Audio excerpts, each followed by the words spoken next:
사랑을 추구하며 신령한 것들을 사모하되 특별히 예언을 하려고 하라. 방언을 말하는 자는 사람에게 하지 아니하고 하나님께 하나니 이는 알아듣는 자가 없고 영으로 비밀을 말함이라.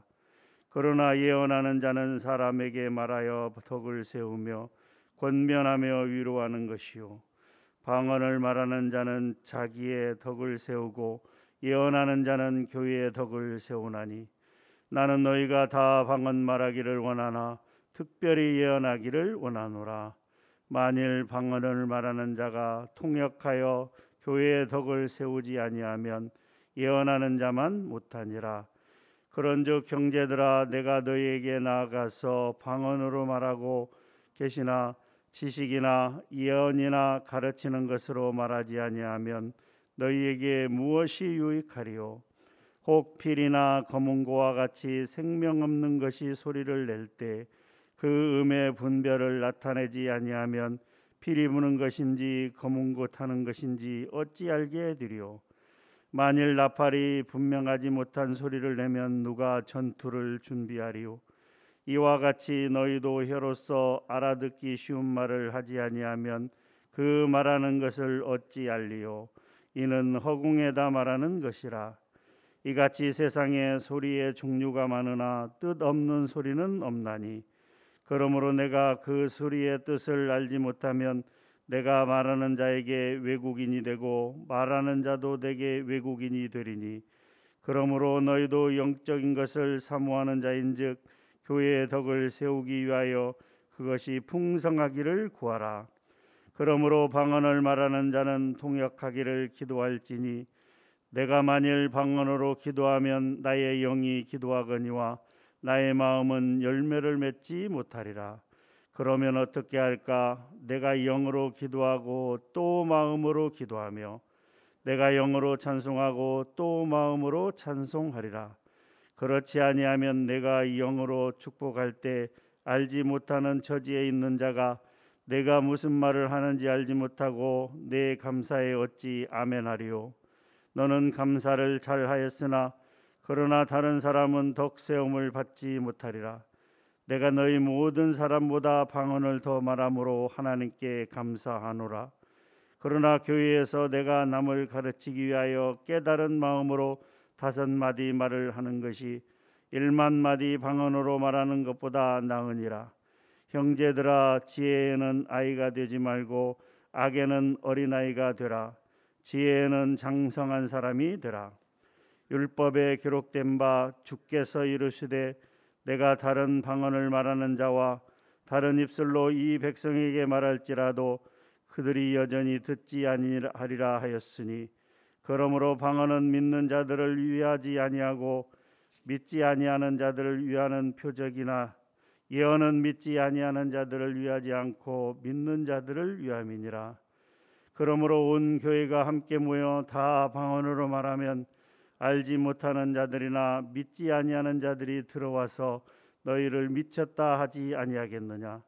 그러나 다 예언을 하면 믿지 아니하는 자들이나 알지 못하는 자들이 들어와서 모든 사람에게 책망을 들으며 모든 사람에게 판단을 받고 그 마음에 숨은 일들이 드러나게 되므로 엎드려 하나님께 경배하며 하나님이 참으로 너희 가운데 계신다 전파하리라. 그런즉 형제들아, 어찌할까? 너희가 모일 때에 각각 찬송시도 있으며 가르치는 말씀도 있으며 계시도 있으며 방언도 있으며 통역함도 있나니 모든 것을 덕을 세우기 위하여 하라. 만일 누가 방언으로 말하거든 2사람이나 많아야 3사람이 차례를 따라하고 1사람이 통역할 것이요 만일 통역하는 자가 없으면 교회에서는 잠잠하고 자기와 하나님께 말할 것이요 예언하는 자는 2이나 3이나 말하고 다른 이들은 분별할 것이요 만일 곁에 앉아 있는 다른 이에게 계시가 있으면 먼저 하던 자는 잠잠할지니라.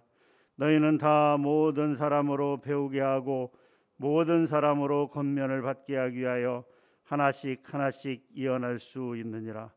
예언하는 자들의 영은 예언하는 자들에게 제재를 받나니 하나님은 무질서의 하나님이 아니시오 오직 화평의 하나님이시니라. 모든 성도가 교회에서 함과 같이 여자는 교회에서 잠잠하라. 그들에게는 말하는 것을 허락함이 없나니 율법에 이른 것 같이 오직 복종할 것이요, 만일 무엇을 배우려거든 집에서 자기 남편에게 물을지니 여자가 교회에서 말하는 것은 부끄러운 것이라. 하나님의 말씀이 너희로부터 난 것이냐, 또는 너희에게만 임한 것이냐. 만일 누구든지 자기를 선지자나 혹은 신령한 자로 생각하거든 내가 너희에게 편지하는 이 글이 주의 명령인 줄 알라. 만일 누구든지 알지 못하면 그는 알지 못한 자니라. 그런즉 내 형제들아, 예언하기를 사모하며 방언 말하기를 금하지 말라. 모든 것을 품위 있게 하고 질서 있게 하라. 아멘. 고린도전서 12장부터 14장까지는 은사에 관한 내용입니다. 12장에서 각종 다양한 은사가 있음을 말하고 있으며 13장에서는 사랑의 은사에 대해서 이야기하고 있습니다. 이어서 오늘 고린도전서 14장에서는 예언과 방언에 대해서 말씀하고 있습니다. 방언보다는 상대적으로 예언을 하라고, 그 예언의 은사를 받기를 위해서 기도하라라고 이야기하고 있습니다. 왜냐하면 당시 고린도 교인들이 다른 은사들보다는 방언의 은사를 최고의 은사로 여겼다라고 하는 것이죠. 방언은 외적으로 신비스럽게 보이기 때문에 방언의 은사만을 추구하고 또 방언의 은사를 무분별하게 사용함으로써 교회의 분열을 초래하고 또 혼란을 야기시켰기 때문인 것입니다. 그러므로 사도 바울은 자기 자신에 대해서만 유익할 뿐 교회 전체에는 무익한 방언보다는 타인에게 권면을 주며 교회에 덕을 끼칠 수 있는 예언의 은사를 가질 것을 권면하고 있다라고 하는 것이죠. 그래서 7절부터 10절까지 내용을 보면 방언은 타인이 알아들을 수 없으므로 교회 생활에 무익하다는 것을 악기 소리와 또 전쟁 시 나팔 소리에 비유해서 설명을 하고 있습니다. 악기나 전쟁의 준비를 알리는 나팔이 정확한 소리를 내지 못하면 아무 쓸모가 없는 것처럼 아무도 알아들 수 없는 방언은 교회 공동체에 아무 유익도 없고 공적 예배 시에 다른 사람들이 아멘으로 화답할 수도 없다라고 하는 것이죠. 예를 들어서 주일 낮 예배 시에 교회를 대표해서 기도하는 장로님께서 방언으로만 기도한다면 어떻게 성도들이 알아듣고 아멘할 수 있겠느냐라고 하는 것입니다. 그러므로 사도 바울은 13절에서 방언을 말하는 자는 통역하기를 기도하라라고 권면하고 있습니다. 왜냐하면 통역의 능력 없이 아무 의미도 모르고 하는 방언은 감정이나 흥분 위주로 치우쳐 마음의 진실한 깨달음을 알 수 없고, 그렇게 되면 하나님의 뜻을 깨달아서 삶에 적용할 수가 없기 때문에 방언을 받은 사람은 또 통역하기를 위해서, 통역의 은사를 위해서 기도하라라고 이렇게 이야기하고 있습니다. 또한 14장 20절부터 25절은 방언과 예언의 근본적인 목적에 대해서 설명을 하고 있는데요. 20절에서 바울은 고린도 교인들에게 이 지혜의 장성한 자가 되라라고 권면하고 있습니다. 왜냐하면 고린도 교인들이 이 방언의 은사만을 사모하고 고집하는 이유가 아직 영적으로 미성숙되어 있기 때문이라고 판단한 것입니다. 그래서 이 사도 바울은 이사야서의 예언의 한 부분을 인용해서 방언은 불신자들에게 하나님의 심판이 반드시 있을 것임을 보여주는 반면에 예언은 신자들을 올바른 길로 인도하는 지표이다라고 그렇게 이야기하고 있습니다.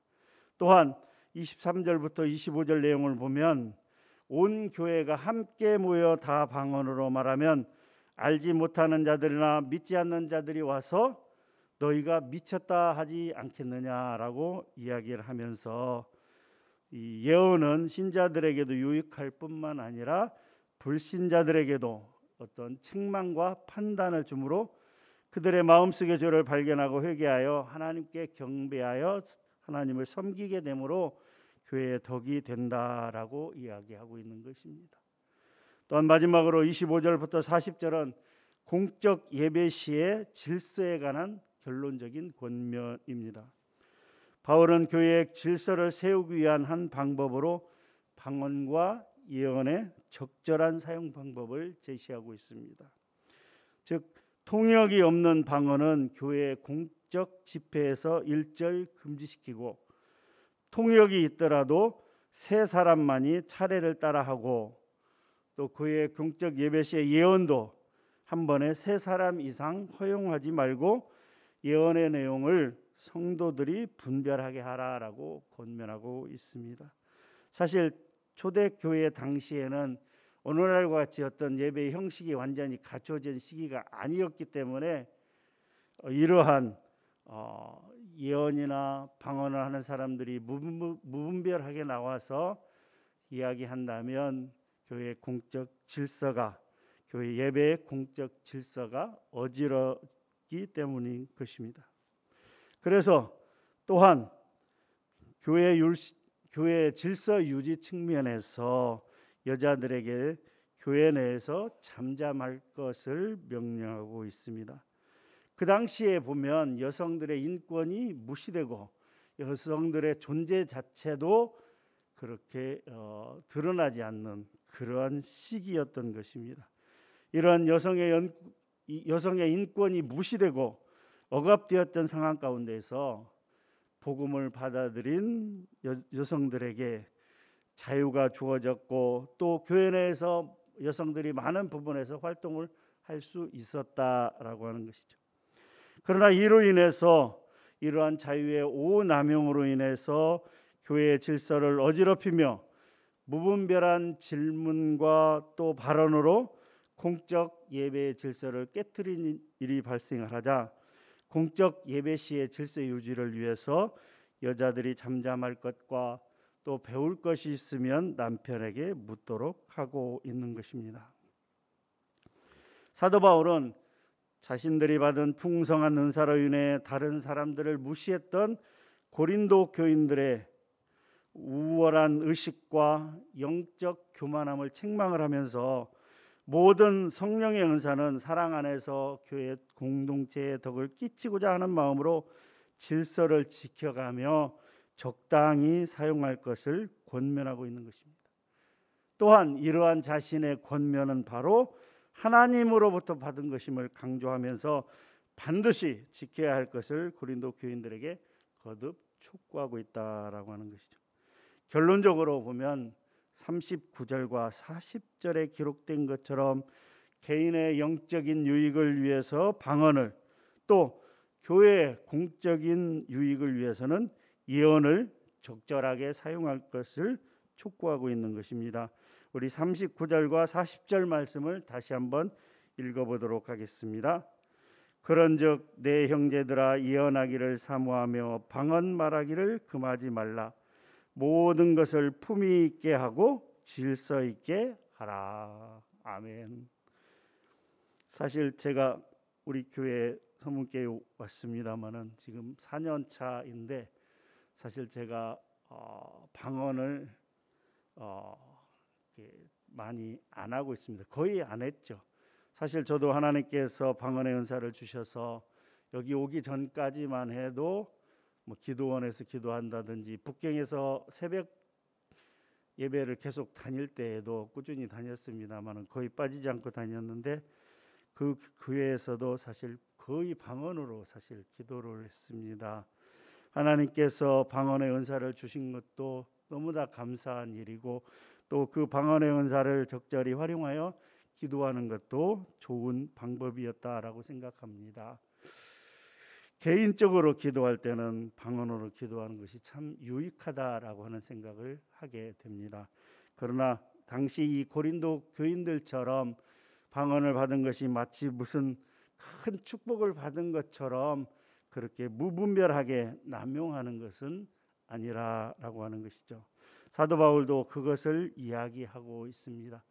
때에 따라서 공적 예배 같은 경우에는 대표 기도를 한다든지 하는 경우에는 어떻게 해요? 모든 교인들이 알아들을 수 있는 말로 하는 것이 덕스럽다라고 하는 것이죠. 또한 개인적으로 기도할 때는 모든 사람들이 알아들을 수 있는 그런 말보다는 어떤 중요한 비밀을 하나님과 1대1로 교제하며 기도할 때는 모든 사람들이 알아들을 수 있는 말보다는 또한 방언으로 기도하는 것이 훨씬 더 은혜스럽다라고 하는 것입니다. 이 방언의 은사를 적절히 활용하며 또 예언하기를 위해서 예언의 은사를 받기를 위해서 사모하며 기도하는, 그래서 모든 사람에게 덕을 끼칠 수 있는 아름다운 그런 기도가 되는 우리 모두가 되기를 주님의 이름으로 간절히 축복합니다. 하나님 감사합니다. 오늘 또 귀한 말씀 주시니 감사합니다. 사도 바울은 고린도전서 14장을 통하여 방언과 예언의 은사를 어떻게 사용할 것인지에 대해서 우리에게 권면하고 있습니다. 개인의 영적인 유익을 위해서 방언의 은사를, 또한 교회 전체의 공적인 유익을 위해서 또 예언의 은사를 그렇게 사모하며 또 받으며 또 받은 것을 잘 활용할 수 있는, 그래서 하나님 앞에 아름다운 기도를 올려드릴 수 있는 우리 모두가 되게 하여 주시옵소서. 감사합니다. 예수님의 이름으로 기도하옵나이다.